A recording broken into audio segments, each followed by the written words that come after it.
8, 7, 6, 5, 4, 3, 2, 1.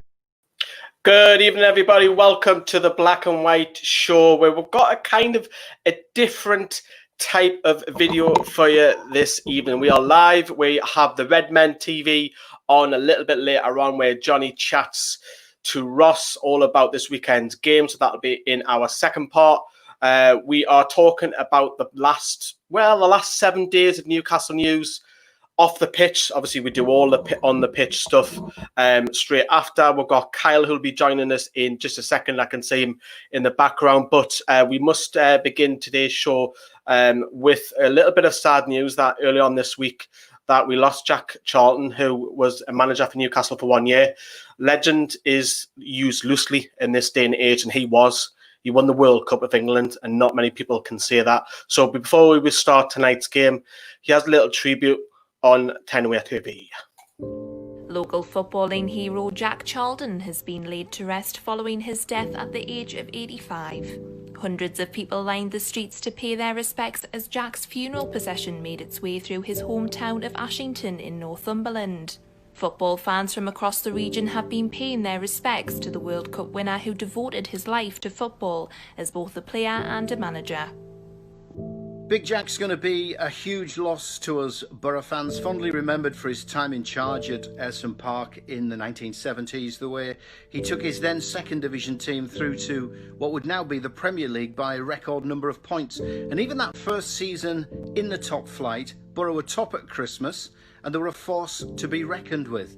He was a huge northeast football legend, no-nonsense approach, unique style, unique character, certainly got the best out of his players.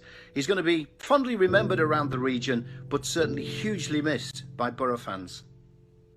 So although Jack's got a famous uncle in Jackie Milburn, Jack and Bobby never actually played for Newcastle. They were advised not to as youngsters. Jack had a fantastic career at Leeds, scored many goals as a defender, but of course we all know him for winning the World Cup, England's only triumph in a major tournament. What an achievement that is for an Ashington lad, same with his brother.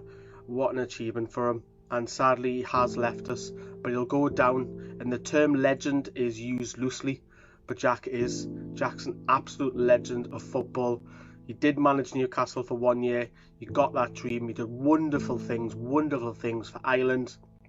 It's going to be sadly missed. Real sad miss to everybody. Not just in Ashington, not just in Leeds, not just in Newcastle, not just in Ireland, but the whole of the world. Rest in peace, Jack. Yeah, so that was a nice tribute to Jack Charlton. Of course, I'm joined by Kyle. Joining the show as the last one as a permanent resident of member Newcastle Fans TV. Of course, you'll still see his pretty little face next season as a guest, but it's no shock that Kyle is leaving Newcastle Fans TV, which is a shame. More on that in tomorrow's video on Scoring the Player, so please join us for that. But Kyle, your thoughts on Jack Charlton? Well, he's a legend, isn't he? Me mate met him a couple of years ago and just all class. It's hit him particularly hard as like one of his idols is Bobby Charlton, and from to lose his brother, it's really sad for football. Even if we had won last weekend, it would have still been a sad day for football as we'd lost a legend, and people were in the thousands in the street despite coronavirus and all that. To pay the respects for this man in Ashington, true legend of the game, and he will be missed. So condolences to his family. Yeah, you're getting a bit of love there as well. So well said about Jack as well. So this is the Black and White Show, and remember, this is the interactive show. We want your WhatsApp messages coming through. That is the guaranteed way that you will have your messages read out. So please keep them firing across. You can see the number on your screen there, which is 0747 649 7166. We will read them out. Your live chat, you'll just see appear on the screen. Some of them, if they're good enough, we'll read out, but WhatsApp, we definitely will. So please fire them across. We're going to be talking about the past 7 days news with Newcastle. And as I touched upon later on in the show, you'll hear from Jonny, who talks to Ross from the Redmen TV. And first things first, I want to bring up this, Kyle, because this made us chuckle a little bit. Peter Kenyon, remember him? Peter Aye. Kenyon. Yeah, he turned around and he was asked early on this week about the takeover, and he was quoted in saying, "We just couldn't quite get that over the line." Same old story. We've heard that the last few years. Is it a case with Mr. Kenyon? He just didn't have enough money. I think it's a case with Kenyon. I just don't think he was ever taken seriously, mate. To be honest, he'll always be remembered for giving them letters in January and the takeover's going to happen soon. And we appreciate you working with and things like that. And it just never materialised. I think he wanted to buy Newcastle, and obviously the football knowledge that he's had behind him at the likes of Chelsea and Middlesbrough in the past. I think people were excited by it, but obviously he just hasn't been able to get the resources together. A bit like Amanda Staveley's went out and been able to go and get a partner that she can work with in the Rubens brothers in PIF. Fingers crossed, but just didn't work out for Kenyon. He did want to buy the club, obviously, but it's just one of them, mate. If it must be a Cockney thing. Couldn't get it over there. We had it for flipping years while in Portugal. Obviously, he's putting it through the mill again. But unlucky Kenyon. If this fails, though, we might want you to go and find someone else to try and buy when we'll go through all this Premier League shit again. It is. We'll talk a little bit on the takeover again. If you've got any questions for the takeover, please fire them in via WhatsApp. We'll read them out and answer them as best we can. But the two regulars, Jonathan and Andrew, I keep thinking of them. Are those two related? Because they always tune in at the same time, don't they? They always do. Hopefully, we are confident in hearing something from the takeover, Andrew, a little bit later on.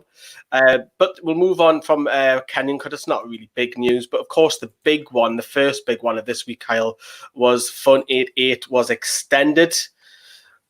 Some people might say it's not surprising considering we don't know what's happening with the takeover, whether the Premier League are going to accept it, but it's a 1-year extension, probably I would imagine, for similar kind of money.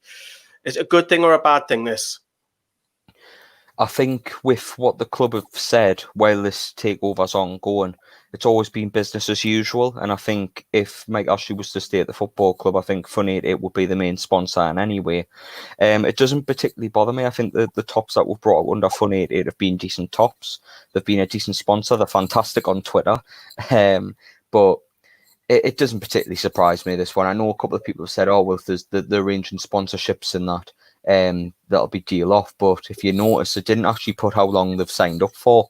I think there's a clause in it. If there's a change of ownership, then there'll be a release clause in there somewhere because I haven't announced how long. So it wouldn't surprise me if it's a bit like Virgin Media a couple of years ago when they took over the main sponsor in like the playing part of the season. So I don't think it's the end of that saga just yet. Aye, there we go. There's your answer. The Twins. There we go. It must be telepathic. But it's, you're right. Obviously, Northern Rock, and then obviously they didn't really change the sponsor. They just put a sticker over, didn't they? With Virgin Media. But with it being extended, though, Kyle, the Saudis are very much against. You mentioned the clause, which is interesting, that one, because the Saudis are so against promoting gambling in their country. And look, we know that the Saudis have got a lot of bad things, human rights and stuff wrong in the past, but this might be something that they are actually proud of, is that they don't want gambling all over their new product, because effectively that's what Newcastle United will become. Indeed. Well, if you remember a couple of years back, we had it with Papi Cisse when Wonga was announced as for sponsorship and he wanted to leave, and there was a couple of months where that kind of timed. But he wanted to leave, and with Muslim beliefs over there being highly against gambling, it's no surprise. So I think if the Saudi Arabians do come in and take over the club, then I think the writing's on the wall for Fun 88. But what surprised me the most about this is there's actually going to be, I think there's a court case for gambling sponsors to be wiped off football shirts completely. So if even if we have Mike Ashley or not, we might have to change from Fun 88 regardless. So it's an interesting one for sure. It's interesting you mentioned Cisse there, because I know I'm going a little bit off topic here, but wasn't Cisse caught in Newcastle's casino? He was. So was Porto, if you believe the rumours. But he was caught in the casino. But Pappies, if you're watching, son, get yourself on and explain your actions and explain what happened when Wonga became the sponsor. But if you're not. And then all of a sudden, everything was fine after he was caught in the casino. Funny that, isn't it? But it's interesting with the Fun 88 stuff. The The kits of, I mean, we'll talk about the new kit shortly, because it's very similar to the championship kit and the promotion kit as well. But we'll move on to the next one, which is, and again, we've talked about this on the channel for the last few weeks, is Valentino Lazaro again. And it's a case of, Bruce is obviously, you can see the quotes. I think he's just getting used to playing in the Premier League, but it's now finishing. Isn't that ironic that Steve Bruce now says that? He's getting used to it whilst the league is finishing. And it's a case of, with Lazaro, Bruce is basically just saying he's been unlucky, but I don't think that. I think he's got quality a lot more than obviously Joe Linton. And for me, Kylie, he hasn't been given the opportunity. And what I'm worried about is that I can only see another loan deal. Yeah, we'll pay 5 million or something for Inter and we'll bring him back for another year. But in his mindset, if he's thinking, well, wait a minute, I'm going to just be on the bench. I don't want to do that. To be honest, mate, I think Lazaro will be a perfect kind of player for Rafa's teams. Playing as a right wing back on the attack, I think he would have been unreal in one of Rafa's sides. But I says it last week and Jonny laughed at us. I says it the week before and Jonny laughed at us. But I honestly think there's a clause in there somewhere. Because I think back of what Stephen Ireland said in his book when he was on loan, and Porcher pulled him aside when he got fully fit and basically said you can only play a couple of games as we're paying Man City per game kind of thing. So he was only allowed to start him a handful of times, and I think Lazaro's got a very similar deal in place, because I'm not being funny, but he's better than Richie on the right. He could play in any one of them positions. He's a good attacking player. We've seen that at West Brom. And he's only had, one start in an attacking position. That was at West Brom, and he scored.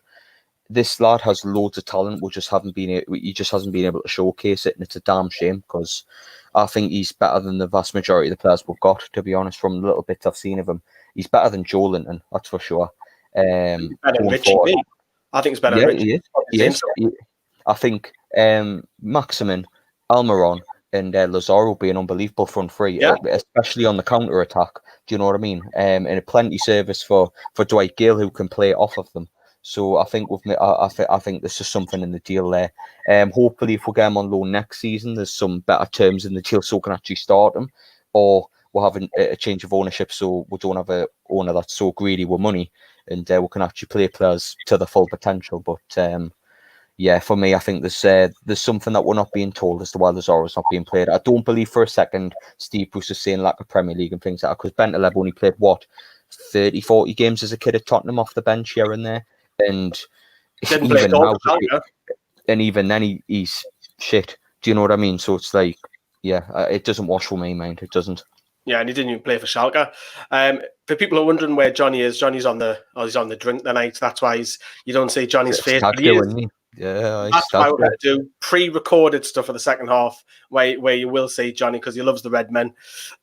Remember to fire over your WhatsApps, which is 0747 649 7166. I've just seen we've had 3 or 4 come through, so please keep them coming, and we'll read them out towards the end of the first section. 0747 649 7166. If you missed the number, you'll see it on the tick at the bottom as well, so you can see it going across the screen right there as well. Interesting what Jason just said there. There's gates actually up at St James's Park.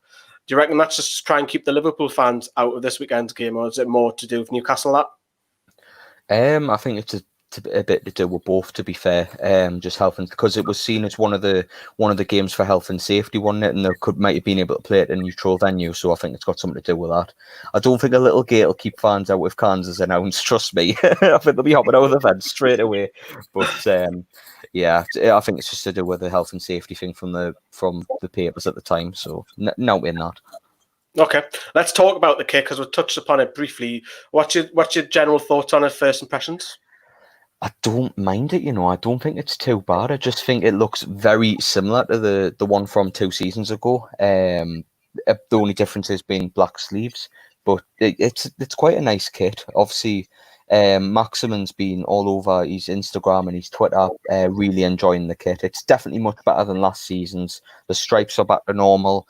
So yeah, I do like the kit. It's nice. Is it worth £65 though? Is it worth going into NUFC Direct? Is it worth going behind enemy lines and Sports Direct to get it? No, definitely not. So if we get bought, obviously there'll be more sales for it. But it's a nice kit on the front. But yeah, I wouldn't be paying 65 quid for it. If you are going to pay for anyone that's watching, don't use Sports Direct. Please go to your DWs or your Star Fitness or whatever. Or even now, Amazon store will have it on there shortly as well, which will have nothing to do with Sports Direct. But I look at it and think it's too similar for me. It's like it seems very rushed, and I can understand why it's rushed, because they're still humming and hawing as wait a minute, we need a sponsor for next season because we don't know what's happening with the takeover.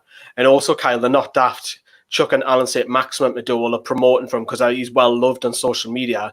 They're not going to put a player who's disliked and getting Alan saint-maximin to promote. It's just a clever piece of marketing in my eyes. Yeah, it definitely is. I mean, if they got Bentaleb to promote it, wouldn't be the same, would it? But this is in regards to what you said before. I've clicked on the wrong one, man. This one. There we're gone. Black and white stripes. How many can you do? They've tried changing it a couple of seasons ago with the top you've got on. And they tried last season. I don't think it works. To be fair, the one you've got on, I really like. But I'm just pleased it went back to the normal stripes, because I don't think many people liked last season's. Yeah, I think it's too similar for me. The goalkeeping top I like. I know Owen's a big fan of it, and he's going to get it. I do like the look of that, and I haven't had a goalkeeping top since the late 90s when all the time bridges were on it, and I want to get some more of them back as well. Reese obviously doesn't like it, as you can see there. So let us know if you like it. Get in the comments, fire over your WhatsApps as well. We'll read them out a little bit later as well. Just like the West Brom kit. Obviously, Sam tweeted that the other day. It looks minging the West Brom. I wouldn't want a boiler across your logo. I think that's even worse. I think it's a boiler, isn't it?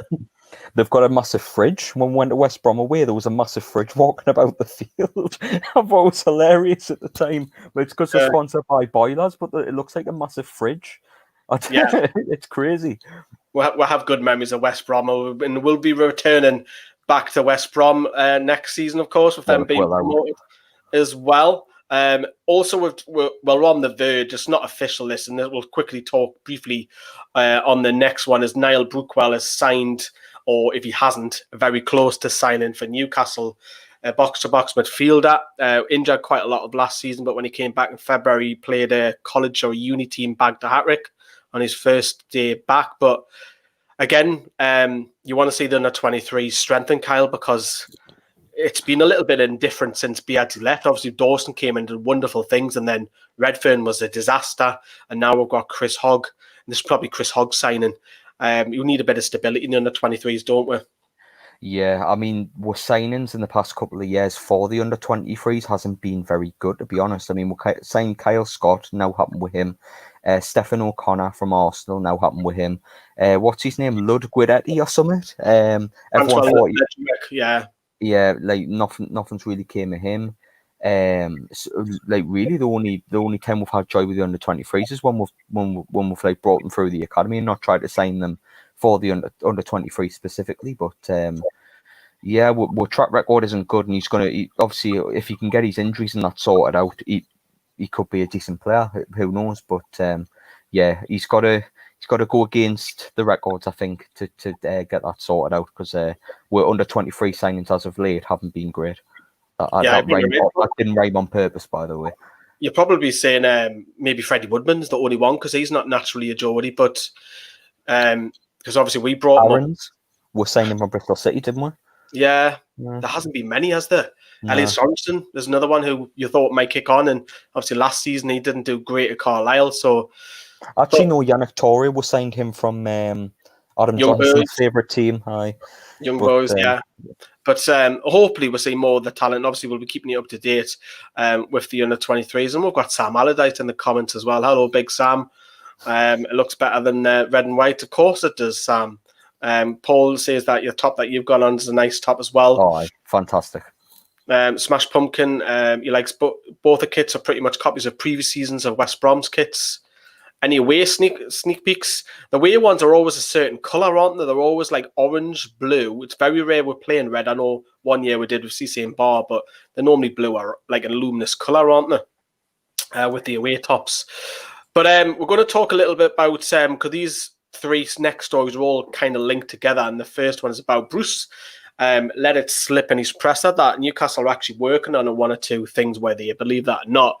as soon as it opens, will go to work. Obviously, the transfer window opens in literally just a couple of days now, and he's basically been caught that he's to keep knocking on the door and giving the targets and working with Steve Nixon to go and get some players. But is there any truth in this? Do you reckon the club, of course, they'll be doing scouting, of course they will, Kyle, but where they're looking at? Are they working on the loan players they currently have now, like Danny Rose? Are they looking where they're strengthening?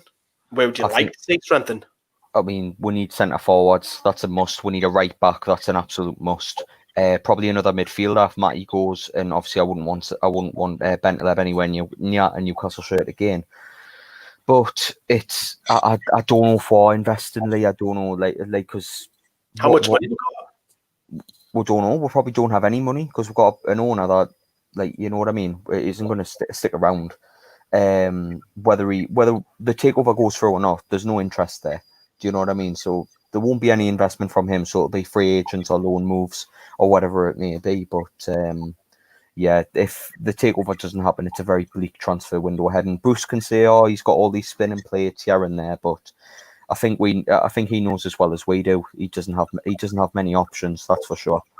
I think Mark Gillespie's probably one of the better signings of the summer, and that's, you know, third choice. It's just a Rob Elliott replacement. Well, he wants to try and push Darlow, so maybe I'm being a little bit injustice on him. But with the money, we don't know how much is in. But Bruce has hinted there is money. I'll come back to that because I want to link it in a moment. But the next one was the Athletic actually turned around and said that I can't even say it now, prospective new owners remain confident and have actually held meetings this week to identify transfer targets. Really, Kyle?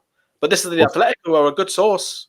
Well, someone's wrong because either Bruce is looking at targets or the new owners are, or both of them could be looking at them together. Who knows? But yeah, it's a difficult one. All will be revealed with the answer to this takeover, mate. If it goes through, then obviously we can look at better targets and look at players that we might actually be able to bring in to improve the squad instead of just adding to the depth like Ashley usually does with these transfer windows. But yeah, all be revealed, mate. To be fair, what I say to you privately is watch me leave on the Sunday and then the Monday it'll get announced. It's going to be it's going to happen. I'm coming back. Mind if it does happen, I am going to be on that stream, like, no doubt. Oh, I'll hack someone's Facebook to get the link for the live stream. Like, oh, we'll be having everybody on Takeover night. We'll be doing a 5-hour special or something mad like that on cans. There's Hamilton. Sam's in the comments. Obviously, he's working at the moment in his betting shop. So hello, Sam. Hope you're having a good shift. Hope it's quiet for you. But also, I wanted to come back to that story as well that you touched upon as well. That because I want to bring it in because Bruce has kind of let it slip again. Funny that is that we might have some money because if you remember, we were linked to Samore from which club was it? Lille, wasn't it? The midfielder, and allegedly turned down after rumours of seeing training pics on Instagram of Alan Saint-Maximin and so on, French players. But if there's money there, that'll be left over to the new season. Obviously, with the pandemic, a lot of clubs will be a little bit all over the place with the finances. So we might have a bit of money to spend. But if we're going for a midfielder in January in Samari and we've brought in Bentaleb as probably a stopgap, and Matty's contract situation, which we've talked about loads, is he looking at a midfielder with that money again? Or you've already touched upon the striker, but what's Bruce looking at, do you feel? I think Bruce will just look to keep as much of that team together as possible throughout the summer. I think you will try and sign Bentaleb, and if it's what the Chronicle are reporting, giving him 85 grand a week to sign Bentaleb and letting Matty go, I don't care how good he's been this season. That's a sackable offence to me because of how bad Bentaleb's been. Bentaleb has been, honestly, we've put him up there with some of the worst midfielders we've seen in the black and white shirt. During his loan signing, and Bruce is on about giving him the tied highest wage at the club, which is bizarre. I mean, it's crazy, it's ludicrous, it's mental. For something like that, for a player like Bentaleb, and letting Matty go for what he wants as a going rate. Do you know what I mean? So I think you look to keep as much of the squad together as possible. He's talked about a right back, he's talked about a centre forward. But again, it's a question of how much he has. I don't think he has anything. I think he's just going to be looking in the free agents and loans if he can. It would make sense to, obviously, as touched upon with the pandemic, and we don't know how much money we do have, but Bruce has hinted there is something there, but don't expect big transfer fees across the world, never mind the Premier League, to go crazy. We're going to look at your WhatsApps as well. We've had a few that come in. It is your last chance. You'll see the tick at the bottom if you want to fire over your WhatsApps as well. And I'll need to, because I always forget to do this, Kyle, is to take off that horrible banner in the middle. There we go, so you can see the WhatsApps. And let's have a look at it, see what you're saying. So I had a couple that come through just earlier on. This is just a couple of days back. So Unknown says, what's the actual happening of the takeover, Kyle? Does anyone know? At the moment, no. It's still very much the same. I think George Colgan said, although Olivier Bernard's been spouting off again in hope of something happening, but he was wrong before, so he might be wrong again. I'm just hoping they're waiting for the season end and then confirm or deny something of something regarding a takeover, because either way, it's went on way too long. I mean, we've spent how many black and white shows talking about this? Weeks, like 3 months, over 3 months now. It's mental. I joked on social media that Richard Masters would be cracking for the Metro, always late, and when he apologises, he never means it.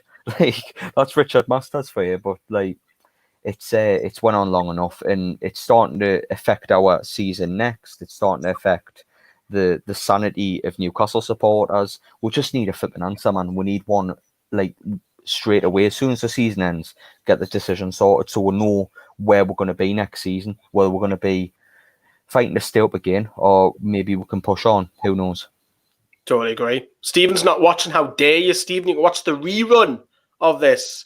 Hi, lads. Won't be watching tonight. We'll be catching this tomorrow. Just wanted to ask, and we've got a perfect person to ask you on this one, Kyle. Do you think we should go back in for Rondon once again? Yes, he's a centre forward we have been crying for this season, because Joelinton, I know everyone's been back and forth with him as Newcastle fans, but he's just not a centre forward for me. He just doesn't get into the box enough. He doesn't hold up a ball. He just doesn't do the things that you'd expect from a centre forward, whereas Rondon does. And like, could you imagine Rondon with Almiron in behind him in a number 10, Lazaro and Saint-Maximin holding up the ball for them free? He'd be unbelievable. And I know he scored, 12, 13, 14 goals for Newcastle last season. He would have scored more if he was even in Bruce's team this season. I believe Rondon would have scored near Danny Ing level of goals. He'd be unreal in an attacking team, Rondon. It's just a shame we never signed him, because he wanted to stay. He got what it meant to be the number 9. And it was like pushing a Panzer, a German Panzer tank off the road. That's what it was like, pushing Rondon off the ball. Just an unbelievable talent. Big, beautiful man, as I've called him over the years. Brilliant for the wing-back system as well, wasn't he? Yeah, he was. Kev says, would be nice to finish off the season with a win, but I think we'll get hammered. Kev, I'll pretty answer that one for you. Yeah, I'm kind of in the same boat. I think Liverpool, even if they play the likes of Minamoto and Curtis Jones and Harvey Elliott, I still think they'll be the better side. So I think Newcastle will go down, but I'll give you a prediction in the second half later on. Any ideas why the sponsor was gold for this game? It was Man United away for Cole's first Premier League goal. Interesting, that. It's a good theory. I've not seen that one before, and that's from Unknown. Can you see the picture, Kyle? I can, yeah. It's the first time I've seen that. I think, Rob, if you're watching, mate, let me know in the chat so we can let these know in the second part of the show why that's like that, because I'm very intrigued as to know why it was like it is. I think I've got the version on now, this version, and I don't know why it was changed from that to this. But Rob, if you're in amongst the chat, mate, let us know. But it looks lovely. That I'd love one of them. Be rare though. That rare. I wouldn't have the kit, man. Forgot to bring the kit or something. So Liam, who's a regular on all the socials and of course YouTube as well. Mike Ashley, he reminds me so much of Ellis Short, because Ellis Short gave up on Sunderland after the relegation and he didn't spend a penny in the Championship. Just like I can't say Mike Ashley spending money for takeover. It doesn't happen. He's given up on the club as well. It's a tough one, that. Who's worse owner, Kyle? Mike Ashley or Ellis Short? I actually think it's Ellis Short. Dear, why? Look where they are. I know, but he tried to bring them up. Do you know what I mean? He spent the money on Will Grigg. Like, from a business sense, Will Grigg in League One, before he went to Sunderland, scored a shit ton of goals for Wigan. I think it was at Bradford as well. I think I'm wrong on where he played for before Wigan, but in League One, Will Grigg was a safe bet, and he didn't get them up. to be fair, if they didn't lose, what's his name, Josh Madger, I think it is. If they didn't lose him, they would have probably went up. So it's just I think he spent all of his money trying to get them up, and he failed. He seemed a decent bloke, Ellis Short, but obviously a bit out of his depth and not enough money to run a team as like in League One. But I think a much worse owner is Mike Ashley. But I think you can only balance that on if they had a similar amount of money and a similar level of football. I think it's unfair on Ellis Short to say he's worse than Mike Ashley on the basis he has a lot less money. I think if he had more, he would have spent more on Sunderland and got them up. But yeah, it's one of them. It's probably my hatred for Mike Ashley coming through that one. I didn't blame you hating Mike Ashley. I think just Ellis Short with his appointments off and off the pitch have been worse. I mean, we've had Rafa Benitez, thankfully got a backup and stuff like that, but their appointment is a question. And where's the money at the moment? Because they're going to struggle next season with the alleged parachute money. Where's that gone with the new owners? So it's dodgy, it's very dodgy. Jake, who comes on the fan reaction show, hopefully have you on tomorrow, Jake. Lads, hope you're well. This takeover rumour about the meetings and about transfers sounds very positive, especially with links like Jovic. I can't say that happened in mind. Jovic coming, who I think will be incredible. Signing, I'll answer that. I don't think that will, unfortunately, Jake. I just think we'll get priced out the market because we need the takeover to happen straight away. And I think that maybe, and I'm speculating, it's not proof, but there may be a slight embargo if that does happen for a 2-week window. Hopefully that doesn't.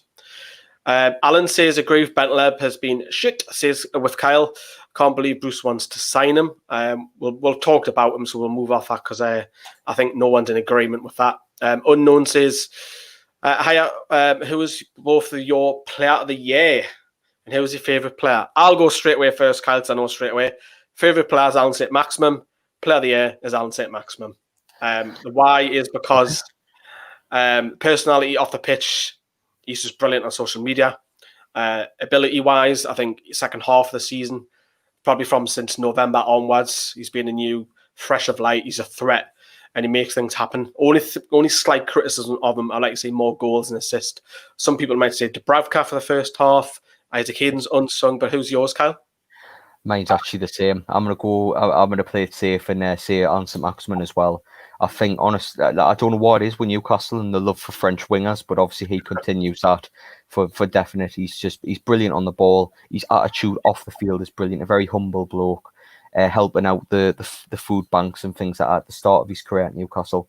But he has the ability to become a real legend up here. So for me, Maximin's been the player of the season. So I think without him, we'll be relegated. And I think he is my favourite player as well. Yeah. What about Max Aarons? That's a quick question also came in. Max Aarons, I mean, we need a right back desperately, so I wouldn't say no to him. But then again, he's I think, isn't Rolando his cousin or something? Yeah. You would, yeah. So Aarons might give him a call and say don't bother because of the career he's had here. But who knows, mate? It's I wouldn't say no to Max Aarons. So, but I think he'll go to one of the more elite teams in Europe because he's been linked with them. He has Spurs and Barcelona. Do you think Callum Wilson, I'm not going to read it all out, John, but he has mentioned everyone. I hope everyone as well. We should go for Rondon, Ings, and Wilson. Max Aarons, again, that's been linked as well. But I think the one there is Callum Wilson because if Bournemouth go down tomorrow, which we are expected to, there's a player who can get you 10 plus Premier League goals, Kyle. I would go for Callum Wilson, very good player. Josh King as well. He's very underrated. I think he works really hard for a player his talent, and definitely someone you could bring off the bench. I'll go and get the two of them. Very good players, and obviously Callum Wilson, I think, in more of an attacking team with the likes of Maximin around him, and he's got that eye for goal as well, unlike Joelinton. So I'll go and get Wilson. He was linked to Chelsea for 70 million only a couple of months ago, so well worth going in for me, for definite. Yeah, probably worth it. And keep injury free as well. And the last one before we take a break is from Jake again. What about Ranieri? As an outsider to come in? Ranieri, no, nah. I mean, he did a fantastic job at Leicester, but what's he done since then? Do you know what I mean? And even then, beforehand, he's going from club to club, and when he took over at Leicester, it was even seen as like a kind of move. But he went on to prove everybody wrong with Leicester. But the season after, he nearly relegated them. He's a very hitty-missy manager, Ranieri. But I personally would say no to him. Would you prefer him over Bruce Lee? Yeah, would you not? I probably. I'll take him over Bruce, but Be we'll entertaining carry in on. the press conference. You'd be entertaining in press conferences at least. Dilly ding, dilly dang, and sing songs. So you'd be. To be fair, Bruce's best moments for Newcastle as a manager has been in the press conference room. How's the bacon? Did you say lighting up Craig Hope like a Christmas tree? Oh, that was brilliant. That he's had his best moments. You had a right go, Craig Hope, didn't you? Did not hold back one bit. I was sharing it. You remember the message? Look at this, and we were like, it was like, oh, look at it. It was fantastic. It was like good on him. I mean, see, Bruce, we've got in with differences about Bruce, but sticking up for himself there, fair play to him as well. So fantastic. Remember, get your WhatsApp in 07476497166. This section, Kyle departs us. You'll see Kyle for the final time. Well, not the final time, but final permanent time on Newcastle Fans TV tomorrow when we do all the reaction from our hammering from Liverpool. We are not expecting to do anything there, but please get your WhatsApp on. We're going to take a quick break. Kyle, thank you very much for coming on. No bother, mate. And in the next section, we're going to be talking all about the preview with Liverpool, where Jonny spoke to the Redmen. So we'll see you in a few minutes after this advert. You're watching the Black and White Show with Newcastle Fans TV. I'm here, joined by Lee and Owen, and we're going to discuss our new sponsor for Newcastle Fans TV, Beer 52. What have you got there, Owen? It is a box full of beer from our sponsors, Beer 52. Amazing quality stuff. And how did you go about getting such marvellous beer? I just visited the link that we have in our description. It's called beer52.com/NFTV. Just sign up, £5.95 for a box full of beer. What more could you want? Great for cans. Now, it's the largest beer tasting club, if you like, Lee. What are you drinking there? So I've had just the one so far, but my box arrived yesterday. The first thing I noticed about it was all the colourful cans. I was like, ooh. I was opening all these up, and I've got one called Puffin Tears, and it comes from Cornwall IPA, 5%, which is a nice rounded figure for a nice beer. White and green is that one, so I've tasted that one. I can't wait to tuck into the others, but I do need to keep some, Sam, for Takeover. I'm trying to hold on. I'm really am. What better way to get ready for hashtag cans than visiting beer52.com/NFTV? Although I don't think it'll hurt to crack one open now. I've gone for the Tiny Rebel Lazy Boy Lager, 4.3, so it's a session lager. Let's give it a go. Owen, what else have you got there inside your Beer 52 package? Well, I've got a magazine called Ferment. Did you get the pun? Yeah, brilliant little magazine. Read through, you can find out all sorts in here, like beer creation. Fantastic. Also, I just thought I'd whip out one of my cans. Got the Two Tribes Electric Circus American Pale Ale, only 4.7%. So, obviously, if you don't want to get too drunk, just have one of those. Chill out, relax in the sun, and enjoy hashtag cans. Absolutely, Lee. What better way to get yourself ready for cans than have beer arriving on your door every month? Especially with the pubs on open at the moment. So you can have beer delivered to your front door, which is mint. You can also use your cans whenever you want. You can use it if you're going to watch Newcastle because you can't attend the games. You can watch them behind closed doors. And the great thing about it, what I like about it, it's not a contract. You can cancel your subscription whenever you like. You certainly can. Join the nation's biggest beer tasting club at beer52.com/NFTV.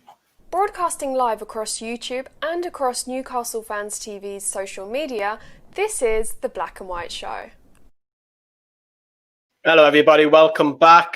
Sam's in the comments there. He has had his BR52 package came this morning. That's his third one. So Sam's got a bit of a problem, hasn't he? But welcome back. Remember to keep your WhatsApps coming in. It's 07476497166. And in this section, we're talking all about the game tomorrow, which is about Liverpool, who are actually going to hammer us, I think. But yeah, we've got Jonny who talks to Ross. So you might have seen Ross in the live chat just before, and they're going to be talking about a few different things. We're going to obviously talk about first Liverpool's success, obviously Premier League champions. So grab yourself a cup. This is a few minutes long, and this is Jonny talking to Ross. I'll see you in a few minutes. You're watching the Black and White Show with Newcastle Fans TV. It's been quite the ride, and obviously it's been tough with that big gap between them, and then not knowing what was going on, whether football would carry on. I think a lot of fans are grateful for the fact that we've won the Premier League. It's never happened in my lifetime, so I'm happy for that. I think you're right. The fact that we can't be there with the players to celebrate and enjoy it is hard to take. I think we take solace in knowing that something will happen down the line, whether that's a parade or whatever. But I think the spectacle that we made of it last night, the fact that the game was pretty entertaining as well. At one point, it was pretty stressful when it went to 4-3, but then Ox managed to kill it off. So I think you're just seeing what it means to all the players, and that rapport that they've got between us and the fans and the manager, and just being able to see them lift that trophy and Jordan Henderson do his little shuffle made everyone's day. But against Manchester United, and I think that was the point where you can say, yeah, this looks like it's on now. Like you said, I think it was a 20 points at least, or 25 points gap, which is just phenomenal. But as Liverpool fans, we know you can't get complacent. We've had, I think it was 09, 10, 13, 14 last season. We obviously went to the wire as well. I think I didn't believe until our name was getting engraved onto that trophy. You can't get carried away, but you start to think of what Manchester City were doing as well, because last season was exactly the same up until a certain point. Of you watching two teams, you weren't just watching Liverpool, you were watching Man City week in, week out. That little bit of hope of will they drop points, and then inevitably 4 minutes in, and the 3-0 up against sides, you think, oh, I've just wasted all my energy every night thinking Man City going to drop points. But I think it changed for them, because I think obviously Norwich beat them pretty early on, which I think gave hope to other teams.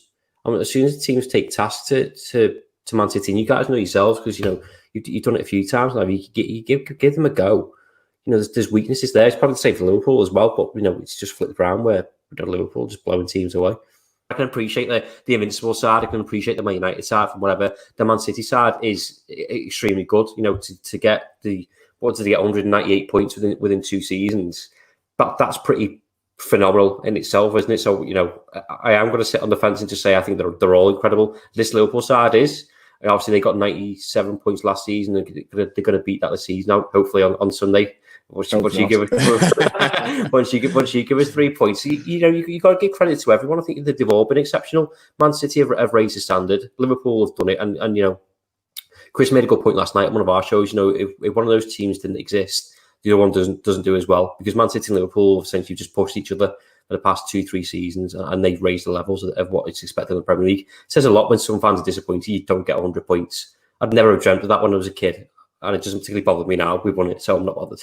I think we're definitely there to compete, and it'll be interesting to see what happens in the sort of transfer window, and obviously at the back of Manchester City's FFP nonsense of how they react in the summer, because the thing is, they still haven't replaced Vincent Kompany. There's quite big gaps in that side. They'll probably go and get another left back or right back. David Silva's going to go. Aguero's not crap by any stretch of the imagination, but he's losing his legs, and trying to replace someone of his quality who's been the best striker in the Premier League for the past 7, 8, 9 seasons is not easy to replace. Can they do that? I don't know.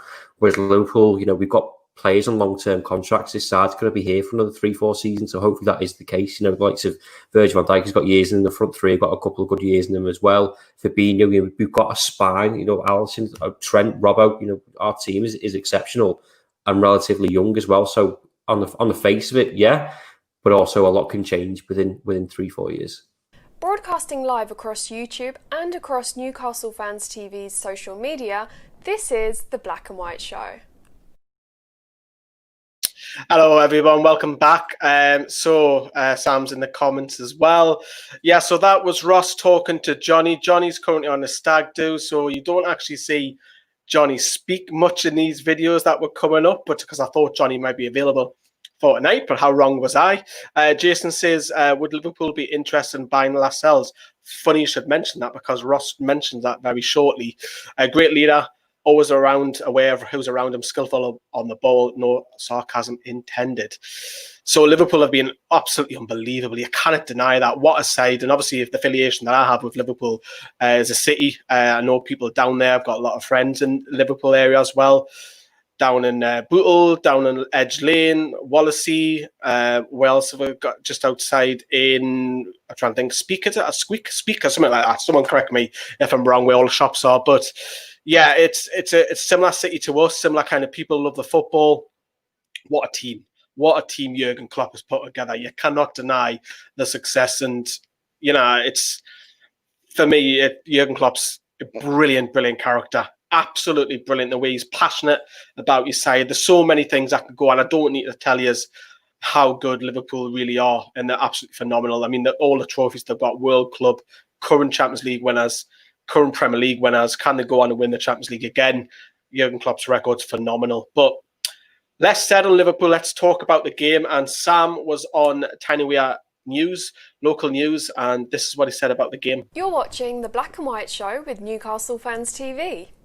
It's a tough ask for Newcastle United on the final day of the season, as the newly crowned champions Liverpool are the last team to visit St James's Park. Jurgen Klopp's side collected the trophy on Wednesday after a 5-3 victory over Chelsea, and Newcastle's current form doesn't leave fans with much hope of a positive end to a season which has tailed off since their Premier League status was confirmed. And so the curtain finally comes down on the 2019-2020 season, and Steve Bruce will be looking to end the season on a high. Newcastle have a fantastic recent record on the last day of the season. You have to go back to 2014, which was the last time they failed to win on the final day. That, coincidentally, was against Liverpool, who are the opponents on Sunday, who Steve Bruce will be hoping are still nursing hangover headaches after their title-winning celebrations on Wednesday. Steve Bruce's side are without a win in their last 5 Premier League games since a 4-1 victory over Bournemouth at the start of the month. The Magpies' last home victory was their first game back of Project Restart, the 3-0 win over Sheffield United that all but confirmed their safety. As for Liverpool, they stumbled slightly since the Premier League title was wrapped up, meaning there will be no record points total for the red half of Merseyside. Newcastle have struggled with injuries of late due to the fixture congestion, but fans are hopeful that a few players may return and help to end the season on a high. Injuries aren't getting any better, although rumours of returns for Isaac Hayden and Sean Longstaff are welcomed, as the squad is really down to its bare bones. The contract situation with Matty Longstaff as of now is still unresolved, and basically prayer mats and everything are at the ready for a half decent result on Sunday. If recent form is anything to go by, the players look like they're already on their summer holidays, but in football you never quite know. There's still hope yet. Want to get something off your chest? Interact with us in the live chat and WhatsApp us your messages on 0747 649 7166. This is the Black and White Show. Yeah, so Sam's not very optimistic, and let's face it. I mean, who is, to be honest with you? You'd be a brave man to bet against Liverpool winning tomorrow, because their squad is just unbelievable. But remember to fire in your WhatsApps on 0747 649 7166. We'll be reading them out in roughly about 15 to 20 minutes. So please fire over questions, comments, takeovers about the Liverpool game, transfer targets, anything you like. And we're going to switch back to Jonny talking. Well, I say Jonny talking. He's not actually talking because I've cut all of that out. But Jonny, speaking to Ross, obviously Newcastle are going to probably try and play their strongest side. But with Liverpool, will they rotate the side and allow some of their youngsters to play? You're watching the Black and White Show with Newcastle Fans TV.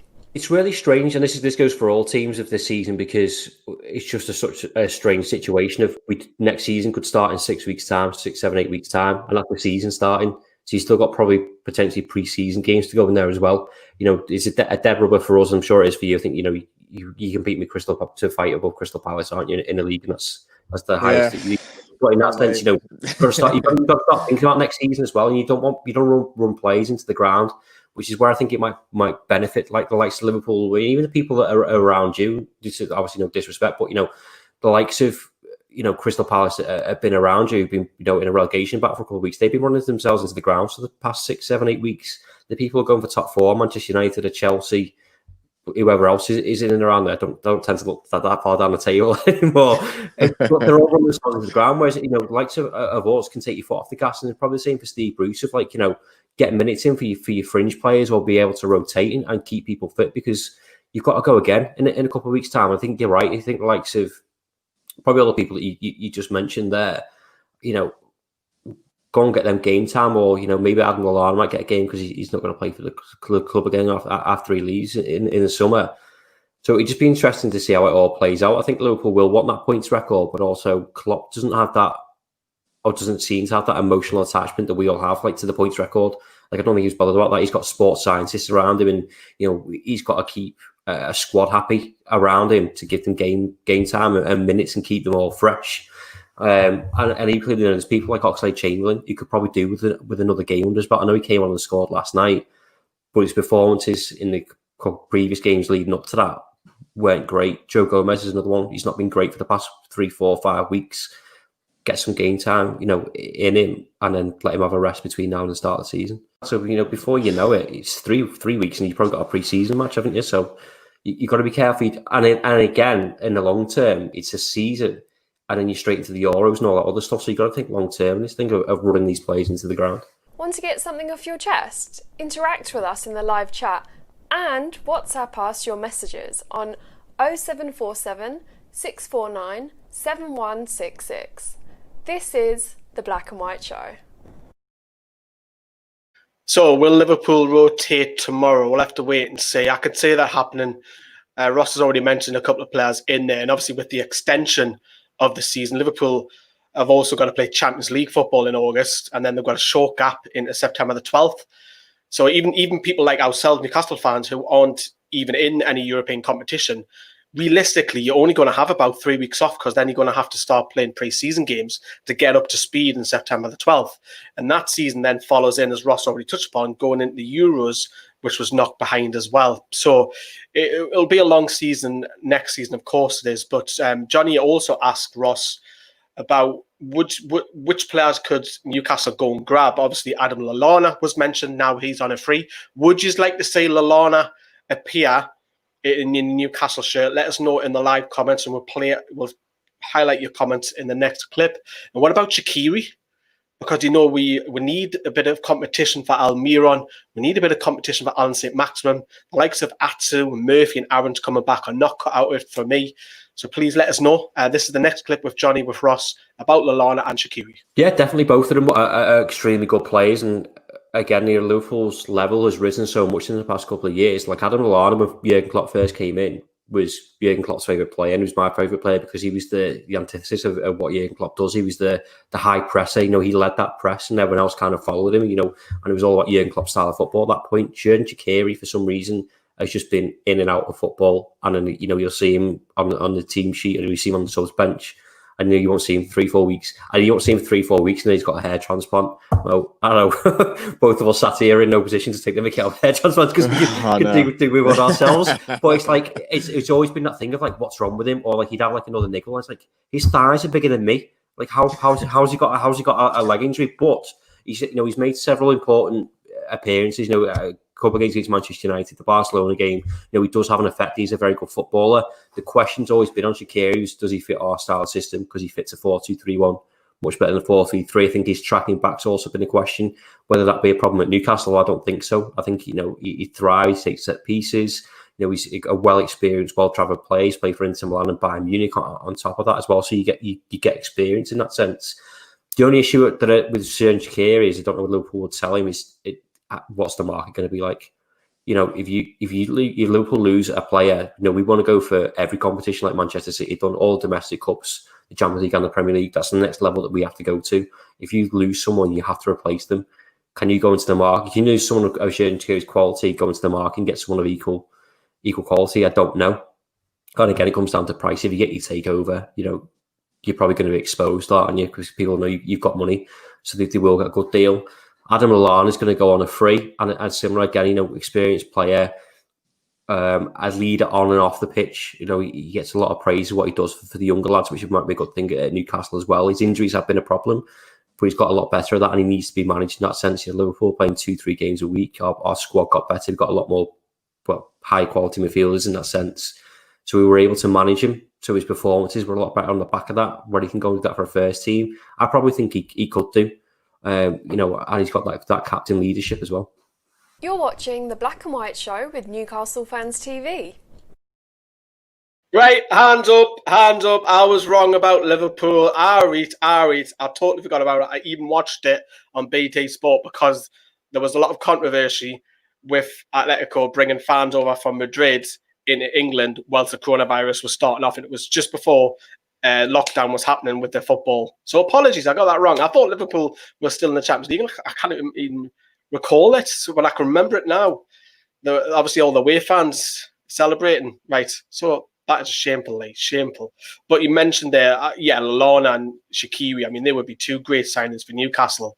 Lallana with his experience, Shaqiri given a bit of competition. I would probably say a lot of them. I'd even probably loan Curtis Jones if we were allowed to, if the lad doesn't get much first-team football. I think he's a talent as well that Liverpool have got, and not quite ready maybe for the first team, but around the first-team squad with Liverpool, by all means, but we could guarantee him games. And by God, we need that centre midfield strengthened, because if Matty leaves and then we've got Bentley, no thank you at all. Remember to fire in your WhatsApps as well. We'll be reading them out shortly, but we're going to talk a little bit about Newcastle next.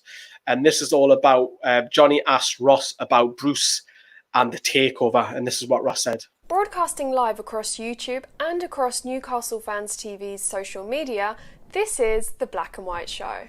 On the face of it, I think I might have spoke to you kind of when I think he'd just gone, or Rafa was rumoured to be going. And I think I was the same as you. Obviously, we know Rafa very well, and thinking, what are you doing?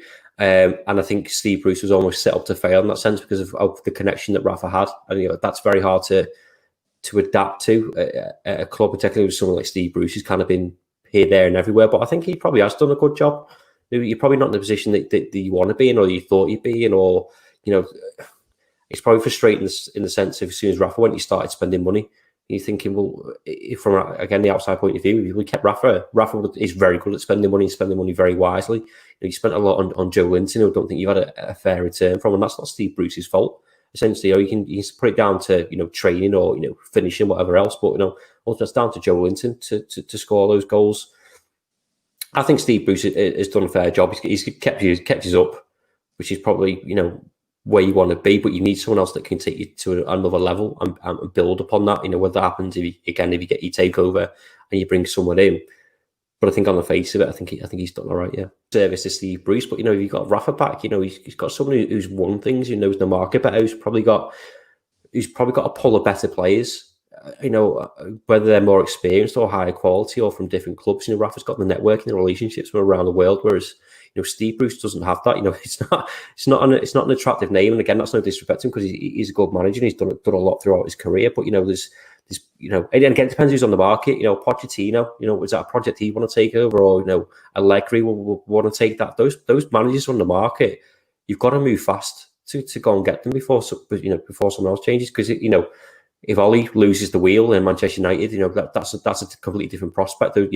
Those quality of managers will go to Manchester United. Newcastle want to be in that conversation with those managers that are the best in the world, and if that happens, that whole project of your takeover and who you buy in goes to a different level.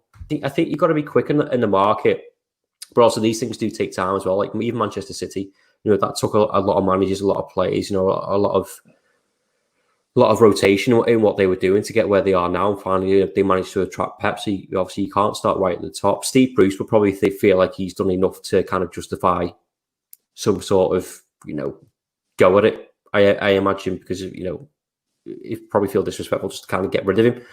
But also, like I said, if someone's there in the market of better quality, you need to move to go and get them to compete with the best. Newcastle's a massive club. I know most of everyone I know has got massive respect for Newcastle United because, growing up, you were in the Cup Winners' Cup, in league title runs with us. There was that famous games with us, the 4-3s and stuff like that, 3-2s, whatever. It's not to say that it should be deserved to be up there, but I think football fans would like Newcastle to be in the conversation of European football and titles again. The takeover happens, you're in a prime place to take advantage of the market, like Chelsea have done, because as far as we've heard, like nobody's got any money, like literally nobody. But Chelsea had the Morata money and the Hazard money, which is why they spent big. But they're spending it on attackers, and the defence is shocking. So, and the goalkeepers as well. Don't know why they're doing that. If Newcastle get a takeover, you can have your pick of your bunch and take a march on sides like that. I think Wolves are a very good side, but again, they've got an identity. They've been together for a few years. They come through and work together. Same with Sheffield United and probably Burnley as well. I think it kind of the way that they set up, the way that they play, their work ethic has got them to where they are now. But then, there's teams like Spurs who've had a poor season by their standards. Arsenal have had a shocking season by their standards. They go and invest in the summer as well. You further down the pecking order in that sense. And, you probably agree with me, Spurs and Arsenal certainly got better quality players in comparison to Newcastle currently. But again, if you go and invest and you spend wisely, there's no reason why you can't be in that conversation for just outside the Europa League spot. Want to get something off your chest? Interact with us in the live chat and WhatsApp us your messages on 0747 649 7166. This is The Black and White Show. Yeah, you've got to look at that and think if the takeover does happen, that we're not going to be Manchester City straight away. I think Newcastle fans know this now. We can joke on that we're going to get Mbappe and Gareth Bale and what have you, but he makes a good point there with Leeds and possibly Leicester, sorry. I've just seen someone from Leeds comment. It's from Leicester and Wolves is a good example that Newcastle should model their players on, whereas we're not going to get those top caliber players, but can we get a next better? So if you look at Newcastle's backline, Danny Rose, you'd probably say, just by his form, is that next better player. And then if you look at right back and go, okay, so who can he improve at right back? The three right backs that we've got at the club at the moment, can he go and get one of the top six, a rotated player that'll make that right back slightly better? I think that's the way to build your first 11. And then when you results start improve, high caliber manager, because I don't think Steve Bruce will be in a job for long if the takeover does happen. Unfortunately for him, I think that's probably the right thing, because even Ross agrees there, is that Steve Bruce, is he qualified to take Newcastle to that next level? No, but has he been given the chance? No, as well also as well. The last clip that we've got with Jonny and Ross is about the players that Ross likes from Newcastle and his score prediction. We'll be reading the WhatsApp out very shortly as well, so please get them firing across. Over to you, Jonny. You're watching The Black and White Show with Newcastle Fans TV. Always been a fan of John Joe Shelby. He's obviously a Liverpool favourite, but I'll be honest with you, I haven't watched too much of Newcastle, to be honest. Dubravka has been someone who's not just me, but one of the lads from work as well, kind of said, like, he's a decent goalkeeper, because in where you're on the league and stuff like that, in terms of, shot stopping, dominating his area. I'm sure he's got a mistake in him, as most goalkeepers have in this Premier League, but I think he's probably one of the ones that sticks out. Yeah, so you're talking about Jamal Lascelles, sorry. He's been linked with Liverpool for a couple of years, and it'd be interesting to see, like, Dejan Lovren's rumours be going this summer as well. And Liverpool, that's a position that we haven't got strength and depth in. John Matip's got his injury, so has Joe Gomez. Although Joe Gomez has been very good. It'd be good to get an experienced centre-back in. I think if anyone will be that, it'd be interesting to see what he does on Sunday. I'll go 2-0 Liverpool. They're very drunk or hungover Liverpool. Those teams that you've been playing have been fighting for something, haven't they? Yeah. Watford, Bournemouth, Brighton. I don't know, there was someone else in there who, they're all fighting for survival. So you can't just take it on the face of it anymore, because the past 4 or 5 weeks have been really interesting as well. I'd be in the mindset if Newcastle got nothing to lose, and Liverpool, I don't mean this has been an arrogant way, because it's been the same with Manchester City. If they're the team to beat, that's the level that you've got to go up against. So Newcastle got nothing to lose. You'd at least 4-0. It's not a surprise or a shock to anyone. You'd be gutted, but I'm sure you'd rather see your team give it a go, wouldn't you? And particularly if they play fringe players as well, like the likes of Origi and Minamino, go for it. Ross, where can we find you if you're part of Redmen? Where can we find you across all your socials? All socials at the Redmen TV, and obviously the website, theredmentv.com as well. Ross, it's been an absolute pleasure. And again, Thank you very much. A big, massive congratulations from all of us at Newcastle Fans TV for winning the title. First one in 30 nice years. to hear. I love that. Fantastic. Ross, it's been an absolute pleasure, and we'll see you all very soon. Good luck on Sunday. Broadcasting live across YouTube and across Newcastle Fans TV's social media, this is The Black and White Show. So Ross predicts a win for Liverpool. No surprises there. I've probably got to go along with that, unfortunately. Get your score predictions in. I'm going to say, I think we will score, actually. I'm going to say that we'll score 1. I think Liverpool will win it 2-1 with their mixed side. A little bit of team news before we read the WhatsApps out is Steve Bruce has hinted that Kel Watts is unlikely to feature, and I have to question it. You can chuck Bentaleb in, who hasn't played football for 9 months when he was signed, but then Callum Watts, because he hasn't played for 5 months, it can't play, despite the fact that we've got a massive crisis at centre-back currently at the moment, where last week we played a wing-back system where we played Danny Rose, although he did a good job, don't get me wrong. Danny Rose, the centre-back, and Emil Croth. Thankfully, Emil Croth is ruled out, so he will not play against Liverpool tomorrow. So that only leaves, as far as I'm aware, Federico Fernandez is our only first choice centre-back who was fit. And why didn't you play him? What's the worst that's going to happen? We're going to go down effectively. I think we will get beat. But why not play him? Give him the experience. Yes, he might get ragged around, but you'll learn from it. He's going to be up against talent such as Salah, Mane, Firmino, Origi, whoever the front line is. Give the lad a chance, you know. Will it destroy his confidence? No. He'll be absolutely buzzing the fact that he gets his debut against Liverpool at St. James's Park. Yes, I know it's an empty stadium, but he'll always take that away from him. And then we've got the break for a few weeks. So for me, I would like to see him start for me. I don't know what you lot think as well, but just staying on the team news as well, is that we might have Isaac Hayden and Sean Longstaff back. I think what may happen if he doesn't play Kel Watts is Isaac Hayden might do a job at centre-back for you, because he has filled in there. He's filled in at right-back. He's filled in at centre-back before. So that wouldn't be a shock to me if Isaac Hayden makes it, and then Hayden plays as the emergency centre-back. And, of course, Emil Croth, as I've touched upon already, is already ruled out of the team. Let's have a quick look at what he's saying in the comments. Can we play Sorensen? No, Kenny is not registered. He's ineligible. I would agree with Andrew. What should have played against Brighton? 100% would have agreed with you. And Jason's just saying that can't wait for the season to end and pass care and can't wait for all the crap to stop about the takeover. Croft may be able to play. Well, that's not what Bruce said, mind Lawrence. So we'll see. Lawrence also said that he's content with a 2-1 loss. 3-0, Kenny. I'm predicting that's Liverpool, Kenny. That you would think as well. But let's have a look what you're saying in the WhatsApp. Let's pull that open. I've got a few messages quickly rattle through as well. Unknown says, for me, it's got to be when he's in form, Big Joe Litton. Get Joe Litton on the firing line. Why not, eh? But I think Joe Litton will probably start. Unfortunately, I think he'll start possibly out wide with Dwight Gale up top and ahead of Lazaro, which I'm disappointed about Joe Litton playing out wide. Unknown says, personally, I think the takeover is done, but the Premier League and Bruce are keeping it secret. And also, would you not start Kel Watts? We just literally talked about it. Yeah, of course you would. And give young Alan some game time on Monday. What you think? I think we'll get hammered. I would like to see at least them give him half an hour. I said this last week for Brighton as well. Kev asked about the question about Sturridge. What's the situation with Sturridge? Maybe it's worth a gamble on a pay-as-he-play contract. At the moment, he's I believe he got banned, didn't he? For betting. He was betting on games and he's out in Turkey at the moment. His record's not so bad, but it's a gamble with Sturridge. I was disappointed, if you remember, long-term viewers of the channel 18 months ago or so. Was it 18 months ago? I'm sure it was something like that, where Sturridge was available on loan. He went to West Brom. And he turned down Rafa Benitez for West Brom. And I was really disappointed that we didn't get him. He turned it down as well. Don't sign sick notes, says unknown. That's referring to people who are injured a lot of the time as well. And Lawrence has said, my 11 are Dubravka, Manquillo, Fernandez, Watts, Rose. I'm presuming that's a back 4. Shelby Matty is the 2 holding with Lazaro, Almiron, and saint-maximin in the 3 behind Dwight Gale. And he said that Liverpool will win 2-0. So thank you very much for all of your WhatsApp messages tonight as well.